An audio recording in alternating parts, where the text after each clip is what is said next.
नमस्कार दोस्तों। मेरा नाम है विजय कुमार और आप देख रहे हैं कॉमिक्स पिटारा चैनल को। दोस्तों हम लोग कॉमिक्स पढ़ रहे थे डेड फोर्स, जो कि वंडरमैन परमाणु की कॉमिक्स है। इस कॉमिक्स का पहला और दूसरा पार्ट ऑलरेडी मैंने अपने चैनल पे अपलोड कर दिया है। अगर आपने नहीं देखा तो प्लीज जा करके देखिए, तभी आपको आगे कहानी समझ में आएगी और इस कॉमिक्स में जितने भी कैरेक्टर है सभी को आप अच्छे से पहचान पाएंगे। दोस्तों इसके पहले और दूसरे पार्ट में मैंने इस कॉमिक्स को 40 पेज तक कवर कर लिया था। अब इस पार्ट में इसके आगे कहानी को शुरू करेंगे। दोस्तों इसके दोनों पार्टों को देखने के लिए अब इस वीडियो पे आई बटन पे क्लिक करके इसके दोनों पार्टों को देख सकते हैं, या इस वीडियो के नीचे डिस्क्रिप्शन बॉक्स में जाएंगे तो आपको वहां पे परमाणु की कॉमिक्स के प्लेलिस्ट का लिंक मिल जाएगा। उस लिंक पे क्लिक करके आप इसके दोनों पार्टों को भी देख सकते हैं और भी वहां पे आपको परमाणु की कॉमिक्स मिल जाएगी। तो चलिए इसके आगे कहानी को शुरू करते हैं बिना किसी देरी के। अगर हम बिल्लियां हैं तो तू चूहा है। ओह, तेरा ये डिवाइस एक बार मेरी कैनन को नुकसान पहुंचा चुका है, अब ऐसा नहीं कर पाएगा। ये सोनिक बूम तेरा हश्र तेरे डिवाइस से भी ज्यादा बुरा करेगी।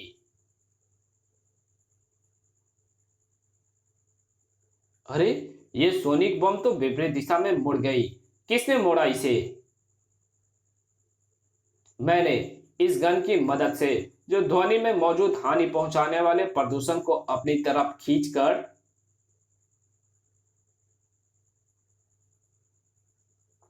उसे साधारण ध्वनि बना देती है।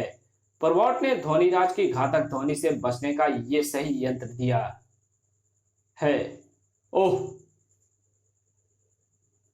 मैं उसे तोड़ देता हूं। ओह, अब टूटेगी तेरी हड्डियां। बचो परदेंका। तुम तो कह रही थी कि इस बार शहर में घटने वाली हर घटना की खबर लेने परमाणु जरूर पहुंचेगा, लेकिन अभी तक तो उसकी परछाई भी नहीं दिखी। अब तो तुम्हें मान ही लेना चाहिए कि इन सारी वारदातों के पीछे परमाणु का ही हाथ है। आओ! हाई पावर सोनिक सोनिक बम ने तुम्हारे शरीर को निशाना बना ही लिया। अब निशाना बनेंगे तुम्हारे इन शरीरों में मौजूद प्राण। ध्वनिराज के कंठ से उबले ठहाके बता रहे थे कि पलंका और चंडिका की जानें ठीक उसके निशाने पर थी, लेकिन फिर भी निशाना चूक गया। धार! परमाणु आ गया है ध्वनिराज। ये तेरे खेल का आखिरी क्षण है। परमाणु आ गया। देखो चंडिका, परमाणु आ गया। तुम्हारे हर शक की बुनियादों और ध्वनिराज की हड्डी पसलियां को तोड़ दें। चीख ध्वनिराज, चीख, ताकि तेरे चीखों से सारी दिल्ली को पता चले कि तेरा सामना परमाणु से हो रहा है। ध्वनिराज तुरंत ही संभला। अगर दिल्ली वासी को चीख सुनने का ही शौक है परमाणु, तो उन्हें चीख सुनाई देगी, लेकिन वे चीख तेरे हलक से उबलेगी, इन अल्ट्रासोनिक तरंगों की बदौलत। ध्वनिराज की कैनन से निकले अल्ट्रासोनिक वार ने सचमुच परमाणु को चीखने के लिए मजबूर कर दिया। परमाणु ध्वनिराज के भीषण अल्ट्रासोनिक वार से घिरा हुआ है। उसे बचाना होगा। आ! आओ! परमाणु को नहीं, अपने को बचाने की सोच, और सोचो अपनी जिंदगियों को बचाने की। कानों के पर्दे को फाड़ देने वाली अल्ट्रासोनिक तरंगे ने प्रदंका और चंडिका के मस्तिष्क को भी झकझोरना शुरू कर दिया था। आह! आह! ये तीनों तुम्हें ध्वनिराज के कहर से बचाने आए थे। देखो इनका हश्र, और देखो ध्वनिराज के हाथों इनकी लाश के उड़ते हुए चिथड़े। भड़ाक! धाड़! इस घर को अब तुम सदा याद रखोगे, क्योंकि यही घर परमाणु, प्रलंका और चंडिका की समाधि बनने जा रहा है। ध्वनिराज के कंठ से निकले शब्द और उसकी कैनन से भरी मात्रा में निकली भीषण तरंगे इस बात का प्रमाण थी कि ध्वनिराज ने अपने सबसे ज्यादा भीषण वार किया था। परिणाम था वो गगनभेदी धमाका, जिसने उस जगह के जर्रे जर्रे के चित्रे उड़ा दिए थे। बड़ा एक पल बाद ही मलबे के बड़े ढेर के सिवा वहां कुछ ना था वहां। अब कोई खोजी कुत्ते लेकर ढूंढे या दूरबीन लेकर, इस मलबे में उसे परमाणु प्रणयिका और चंडिका के शरीर का एक टुकड़ा भी नहीं मिलेगा। सुरमे की तरह पीसकर उन्हें मिट्टी में मिला दिया मेरे वार ने। अब मुझे शहर की भीड़ को परमाणु धर्मिता भरी लाशें बनाने से कोई नहीं रोक सकता। पागल सा हो चुका ध्वनिराज अपनी कैनन की तरंगों को चारों तरफ फैलाने लगा।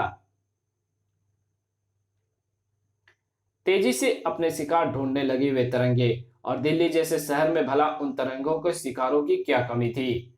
आह आह जल्दी कमाल कमाल कर दिया तुमने ध्वनिराज। रिकॉर्ड समय में तुमने ना सिर्फ 4000 लोगों को रेडियो एक्टिव भरी लाशों में बदल दिया, बल्कि परमाणु प्रणयिका और क्या नाम है उसका, हाँ चंडिका को भी धूल में मिला दिया। Marvels ध्वनिराज, Marvels. ध्वनिराज का पेट खाली बधाइयों से नहीं भरने वाला, उसे तो दौलत के ढेर के और अपने उस आका के दर्शन कराओ जो दुनिया के अंडरवर्ल्ड के आकाश पर मुझे ध्रुव तारे की तरह चमकाएगा। जितना तुम हमें देखने को उतावले हो ध्वनिराज, उससे ज्यादा हम तुम्हें देखने के लिए उतावले हैं, क्योंकि तुमने साबित कर दिखाया है कि एक तुम ही हो जिसके बल पर हम एटम आर्मी बनाने के अपने सपने को साकार कर सकते हैं। आप तो वो जॉर्ज बिल हैं जिन्हें हाल ही में अमेरिका के सर्वोच्च पद से हटाया गया है। ठीक पहचाना, हम वही बिल जॉर्ज हैं, लेकिन अमेरिकी सरकार और जनता ने हमें हमारे पद से हटाकर अच्छा नहीं किया, क्योंकि अमेरिका के सर्वोच्च पद पर रहने के कारण हमें दुनिया पर राज करने की आदत पड़ गई थी। पद से हटने के बाद भी जब हमारी राज करने की आदत ने हमारा साथ नहीं छोड़ा, तो हमने सदा के लिए दुनिया पर राज करने का इरादा बना लिया और इसके लिए योजना बनाई एटम आर्मी बनाने की। और एटम आर्मी बनाने के लिए हमें रेडियो एक्टिव 400 लाशें चाहिए थी। असल में वे लाशें हम तक पहुंचनी ही थी, और इस काम में कोई अड़चन ना आए इसका जिम्मा हमने वंडर वुमन को सौंपा था। लेकिन वंडर वुमन ने तुम्हें खोजकर दिखा दिया कि वो एटम आर्मी बनाकर दुनिया पर हमारे साथ राज करने के लिए हमसे भी ज्यादा उतावली है। तुम दोनों का उतावलापन अभी ठंडा हो जाएगा जब तुम्हें पता चलेगा कि मैं असल में ध्वनिराज नहीं, परमाणु हूं। परमाणु। एक पल के लिए सभी के मुंह से एक ही शब्द निकला और फिर निकली चीखें। हाँ, परमाणु।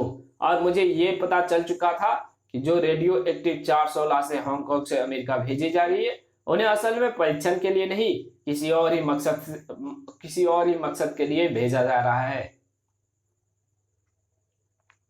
लेकिन मैं अपनी लाख कोशिशों के बाद ये नहीं जान पाया कि उन लाशों को मंगाने के पीछे किसका हाथ है, और साथ ही मुझे पता चला कि किसी भी आपराधिक तरीके से उन लाशों को रोकने का अर्थ होगा अपराधियों से सुधरते संबंधों को और अधिक बिगाड़ना।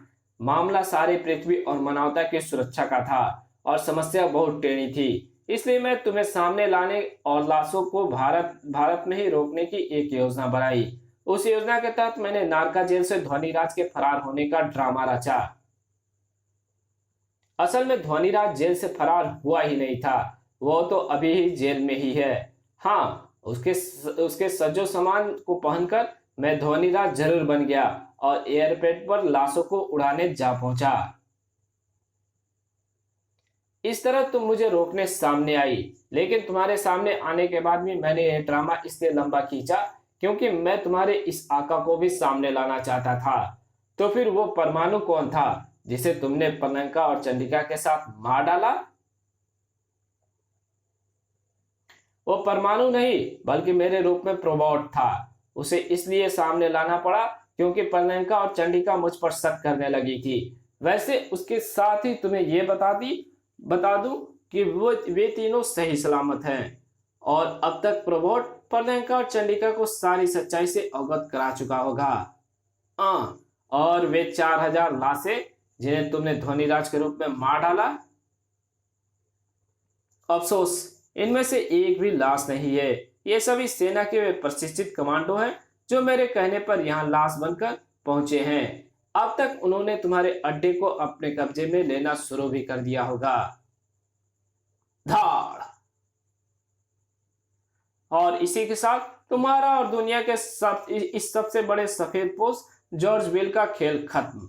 अभी नहीं, खेल तो अब शुरू होगा इस एटम सोल्जर के साथ। उफ,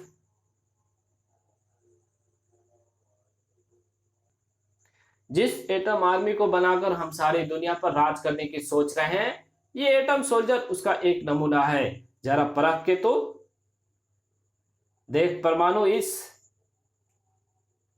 नमूने को। उफ, एटम सोल्जर का यह नमूना जैसा भी है बहुत ताकतवर और खतरनाक। इसे तुरंत ही बेबस करना होगा। ओह नो, ये क्या हो रहा है? मेरी परमाणु रस्सियां इसके शरीर पर लिपटने की जगह इसके शरीर में जज्ब होती जा रही है। ओह, मेरी परमाणु रस्सी सोखने के साथ ही एटम सोल्जर के शरीर का आकार बढ़ा रहा है और उसकी ताकत भी। उफ, इसे परमाणु छल्ले से ब्लास्ट करना होगा। और नहीं, परमाणु छल्ले के जवाब में उसके शरीर से भी एटॉमिक रेडिएशन निकल रहा है, इसलिए परमाणु छल्ले उसके शरीर तक पहुंचने से पहले ही फूट रहे हैं। मुझे परमाणु छल्ले का इस्तेमाल बंद करना होगा।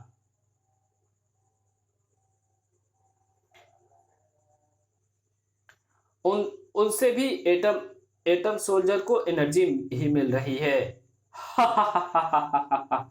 यही तो खूबी है एटम सोल्जर में कि एटम रिएक्शन में भी ये ना सिर्फ अपने आप को खड़े रख सकते हैं, बल्कि उस रिएक्शन से एनर्जी पाकर अपनी ताकत को बढ़ा भी सकते हैं।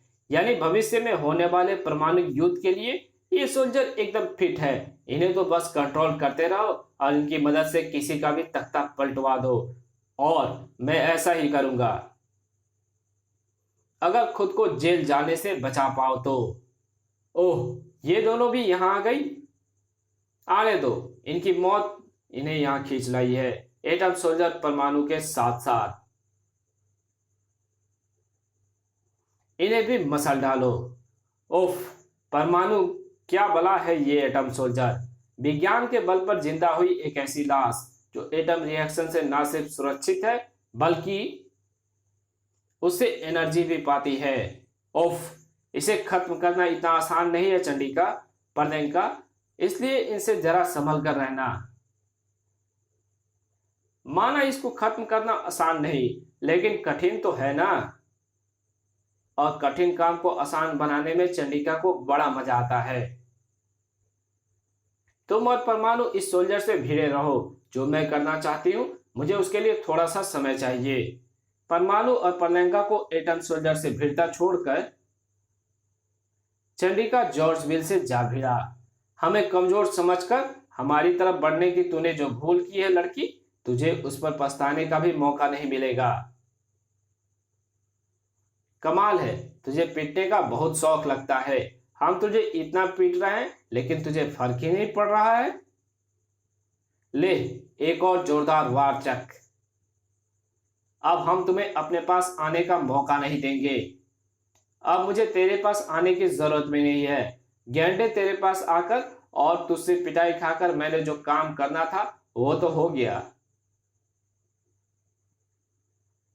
और तेरे ही एटम सोल्जर का तुझ पर पड़ा ये जोरदार वार इसका सबूत है। आऊं, ये कैसे हुआ? मैंने इसकी प्रोग्रामिंग बदल दी है। मैं बार बार तेरे पास जाकर तुझसे पिटाई खाने के चक्कर में इसकी प्रोग्रामिंग ही तो बदल रही थी।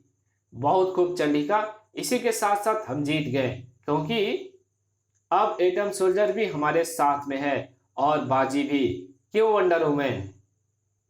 सही कहा, लेकिन वंडर वुमेन तुम्हारे हाथ में नहीं आ सकती। ओह, जिसे हम वंडर वुमेन समझ रहे थे वो असल में उसका क्लोन था। खैर, वंडर वुमेन के हमारे हाथों में ना होने से हमें कोई फर्क नहीं पड़ने वाला, क्योंकि एटम आर्मी बनाने वाला उसका ये आका हमारे कब्जे में है। और फिर जल्द ही तुम्हारे नायाब दिमाग ने सारे विश्व को एटम आर्मी नामक एक बहुत बड़े खतरे से बचा लिया परमाणु। इसमें तुम्हारा और प्रियंका का योगदान भी कम नहीं है चंडिका। वैसे एक बात अभी भी समझ में नहीं आई परमाणु, जब तुम धोनीराज को लेकर नालका जेल से निकले ही नहीं तो वो कहाँ है? नालका जेल में ही, इस गटर में। चूंकि सभी ने इसके रूप में मुझे जेल से फरार होते देखा था, इसलिए कोई सोच भी नहीं सकता कि मैंने इसे गटर में बांधकर डाल दिया है। बू, अपराधियों को कोठरी में बंद करने की सजा तो सुनी थी, ये गटर में कब से बंद करने लगे? बेचारा प्रोफेसर काले उर्फ धोनीराज। इसी के साथ ये कहानी यही खत्म होती है। मिलेंगे एक और नई कॉमिक्स में, तब तक के लिए बाय। चैनल पर नए हो तो प्लीज सब्सक्राइब कर देना, वीडियो अच्छी लगे तो वीडियो को लाइक कर देना, जहां इसकी जरूरत हो वहां शेयर कर देना, एक अच्छा सा कमेंट भी कर देना। Thank you very much video देखने के लिए।